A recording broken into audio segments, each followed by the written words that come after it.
Herzlich willkommen, meine Damen und Herren, bei Fate Box. Alles aus einer Box und so einfach ist das. And today we will make an interview in English with Alyse Davis. It's a big honor for me. I'm really thankful. Thank you really much on this moment. Yeah, thanks for having me. Glad to be here.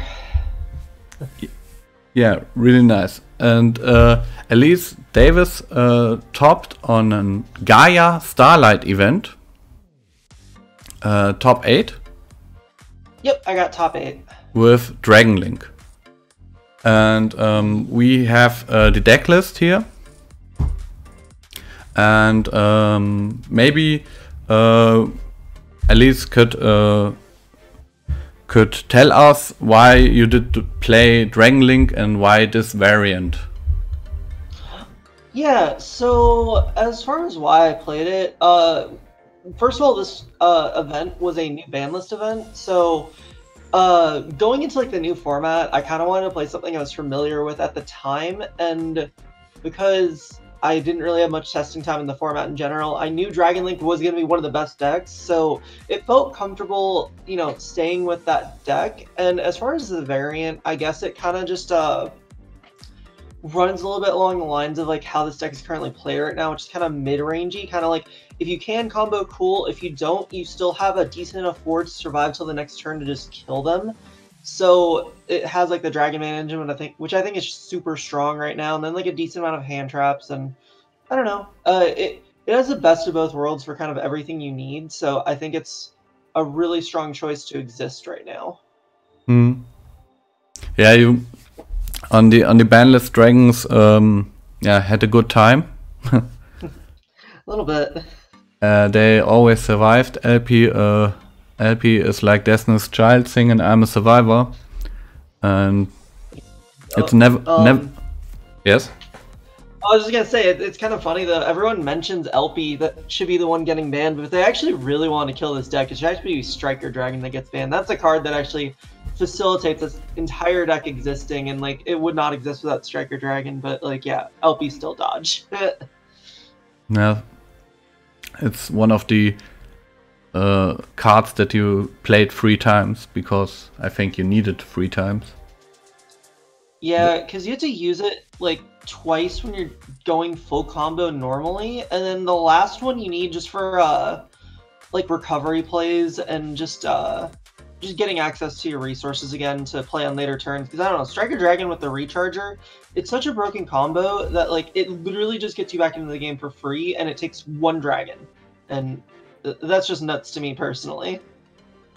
Yeah, it's an easy combo starter. Only 1 dragon and everything starts. When I'm going through the list, which was your decisions for the ratios for the dragons? You have 1 Absoluta, 1 the Collapse dragons, the White Dragon, Wyvern Buster, and the Collapse Dragon, 2 times the Chambermaid, and then you have 1 Livioneer, of course, 1 Brotar, of course, and 2 Tracer. This is a trend which is coming too, that you only play 2 against 3 because you have the Searcher with a quick launch, and 2 Rocket Synchron, and 1 Starlight Seifert. Yes. There was 2 Seiferts. Yes. So. Yes.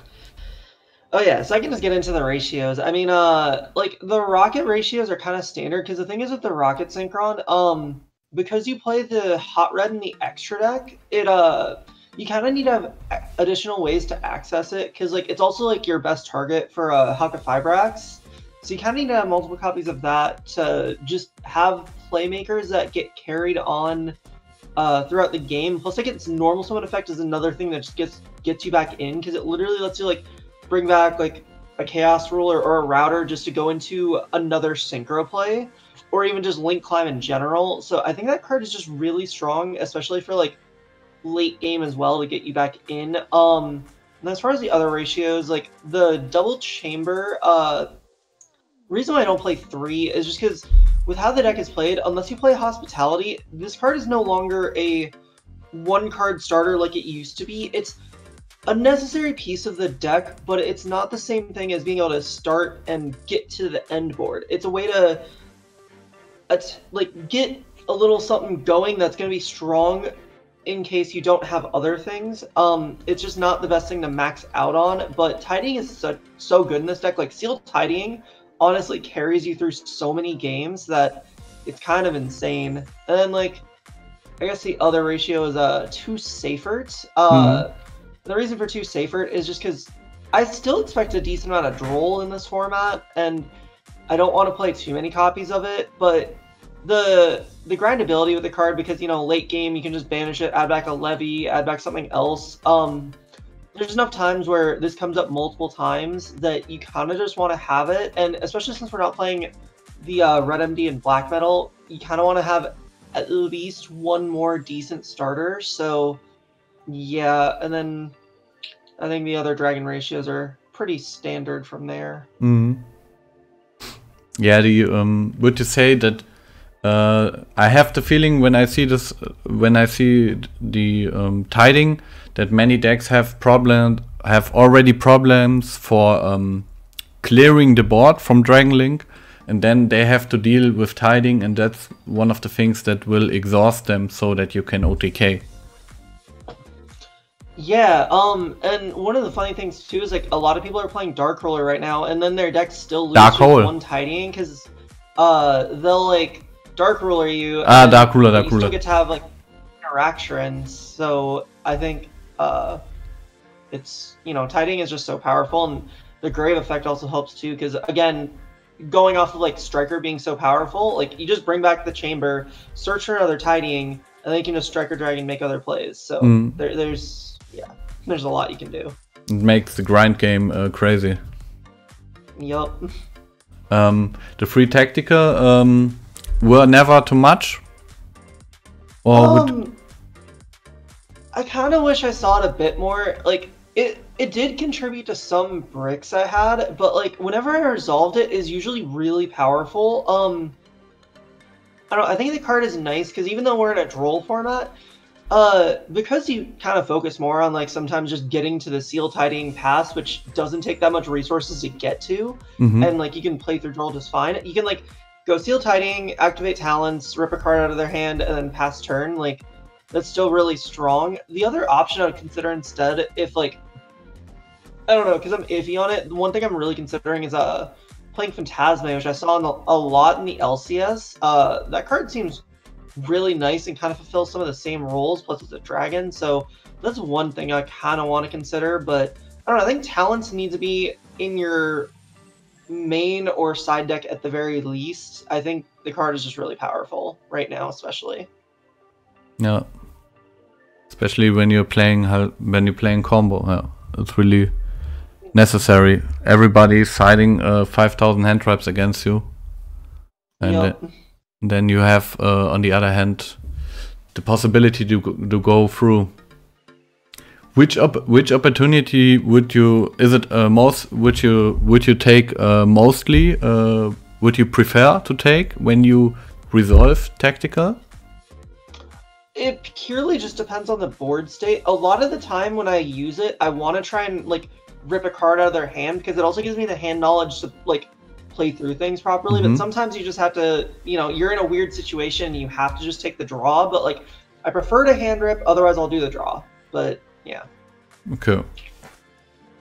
Each deck has its own things that it prefer. I'm playing mostly Bird Up at the time. And I like mostly drawing 2 cards because you always get there next to the extender and you can play. Question for the side deck: would you say it was okay on the event, or would you change something?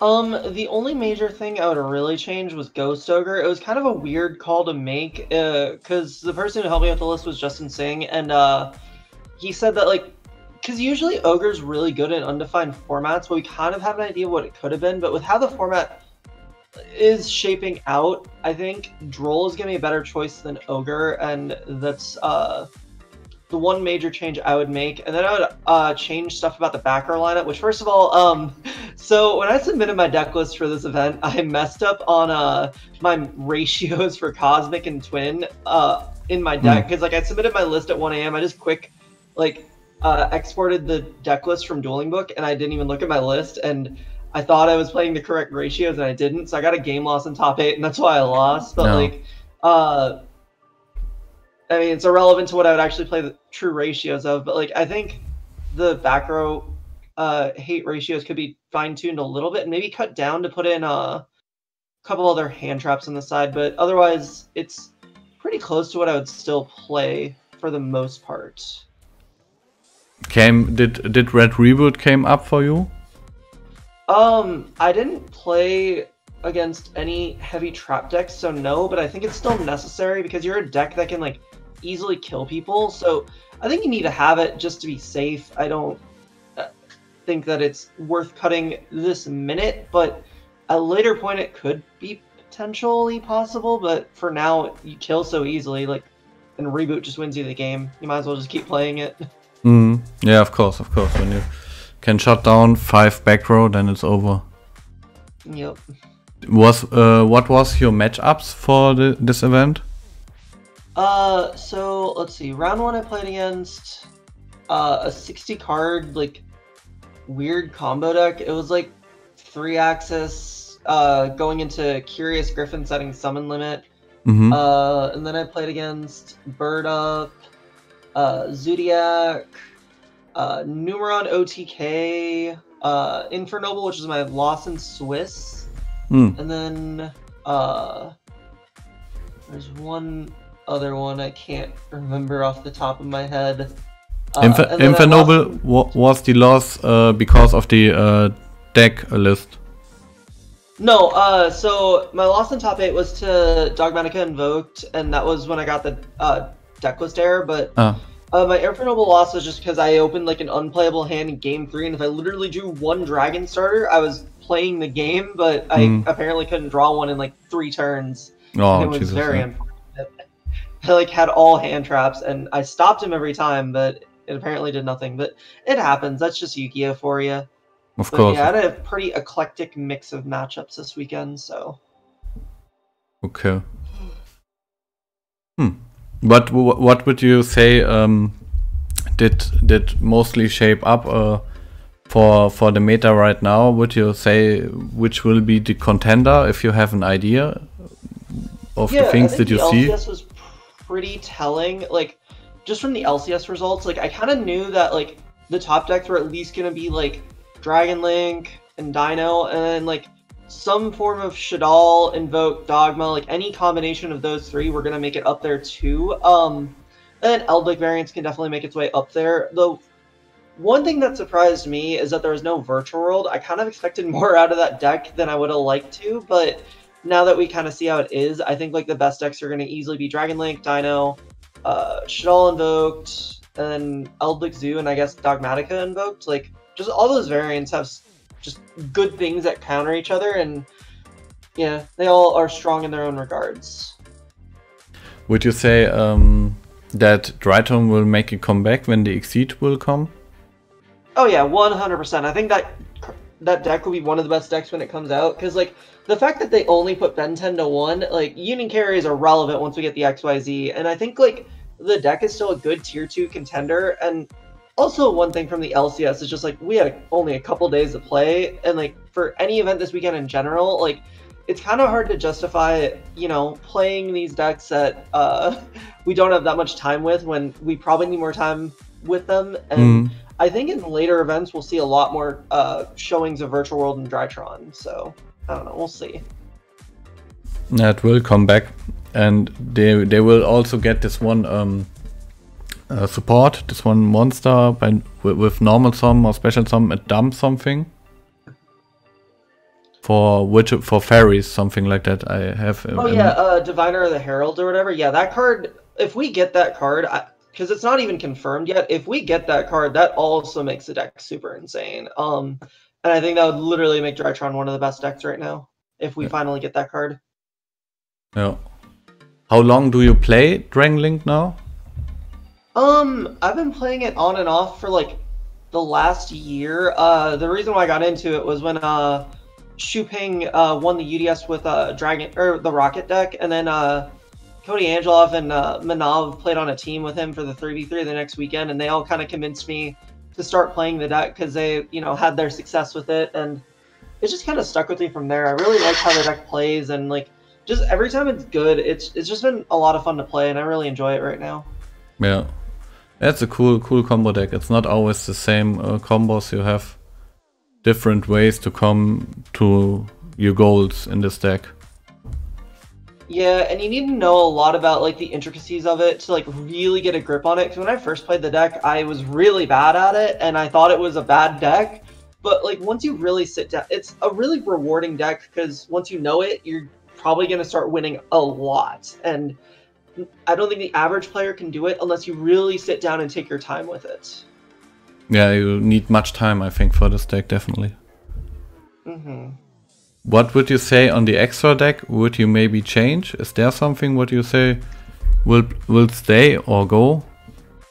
The only major change I would make is I would want to consider cutting the Appaloosa for either a Star Yugioh or a Beat Cop, just because the Appaloosa like maybe comes up once in 10 matches, and I think other cards would come up more because like Beat Cop can easily come up when you're in weird situations where like that's the best thing to link into, and then Star Yugioh also is just a good consistency card, and it's like a nice link for to go into, and you can easily go into Seal later on, and I don't know, there's a lot of plays you can do with Star Yugioh, so that's one thing I would consider as well, but one of those two cards I think are really good. Sayuja is really crazy here in this deck. Makes really much possible. Yeah. That would be it. More question I don't have anymore. Really happy to have you here. Thank you really much. Congratulations again. Thanks. And do you want to greet somebody to give some shout outs? Oh yeah, I guess as far as the list goes, shout out to Justin Singh. It was literally his creation. I was like, the night before, I was like, Justin, do we need to change anything? And he was the one who gave me the list initially, and I've been liking it, and we've just been kind of working on it and fine-tuning it. He's always the one that helps me out with everything. So yeah, and then I guess shout out to my team, Midwest Gaming. They're pretty awesome. Shout out to my main locals, TGG Gaming. They're always helping me out, giving me good support. And then shout out to my girlfriend, Brooke. And shout out to people I always borrow cards from, Kyle and Lang. They're always the goats, but yeah, that's about it. Okay, great.